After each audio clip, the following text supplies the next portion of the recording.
The Plymouth Fury holds a special place in American automotive history. Introduced in 1956 as a high-performance, limited production model, the Fury quickly became a symbol of style, speed, and innovation. Over the years, it evolved through multiple generations, adapting to changing consumer tastes, safety regulations, and market conditions. From its flashy chrome-laden beginnings in the 1950s to its more subdued and practical form in the 1980s, the Plymouth Fury tells a fascinating story of an era when American cars were at the forefront of design and power. When the Fury debuted in 1956, it was positioned as a sporty, upscale model in the Plymouth lineup. With bold styling, two-tone paint, and plenty of chrome, the first-generation Fury captured attention immediately. Under the hood, it featured powerful V8 engines, giving drivers the performance they craved. In the late 1950s, the Fury became even more famous thanks to its starring role in movies and television, further cementing its place in pop culture. The late 50s models were big, dramatic, and unapologetically American, representing the optimism of the post-war era. The 1960s brought significant changes to the Fury. As consumer preferences shifted toward full-size sedans and muscle cars, Plymouth adapted the Fury to meet demand. The car grew in size and offered a wider range of body styles, including hardtops, convertibles, and wagons. By the mid-1960s, the Fury had firmly established itself as a family-friendly yet stylish vehicle. At the same time, Plymouth embraced the performance craze sweeping the nation.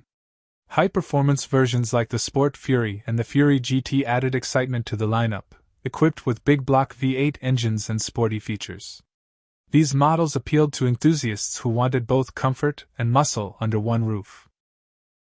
The late 1960s and early 1970s were arguably the golden years for the Plymouth Fury. The design became sharper, and the cars were loaded with power options that catered to performance-minded drivers. However, the 1970s also brought challenges. Rising insurance rates, safety regulations, and the oil crisis forced automakers to rethink their strategies. The Fury began to shrink and lose some of its muscle car bravado.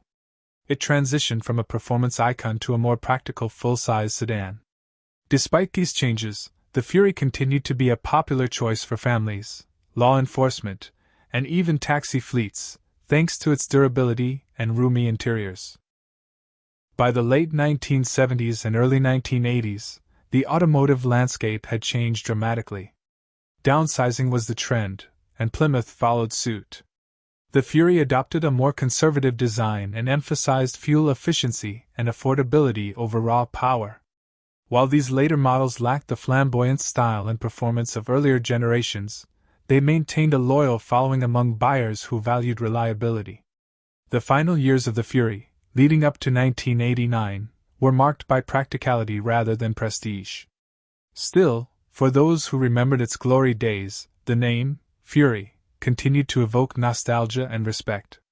Today, the Plymouth Fury is celebrated as a classic car that represents multiple eras of American automotive history. Early models, especially those from the 1950s and 1960s, are highly sought after by collectors and enthusiasts. They embody a time when cars were more than just transportation, they were statements of style and personality. From its bold beginnings in 1956 to its quiet farewell in 1989, the Fury evolved with the times while leaving behind an enduring legacy. Whether you love the dramatic fins of the 50s, the muscle of the 60s, or the practicality of the later years, the Plymouth Fury remains a fascinating chapter in the story of American cars.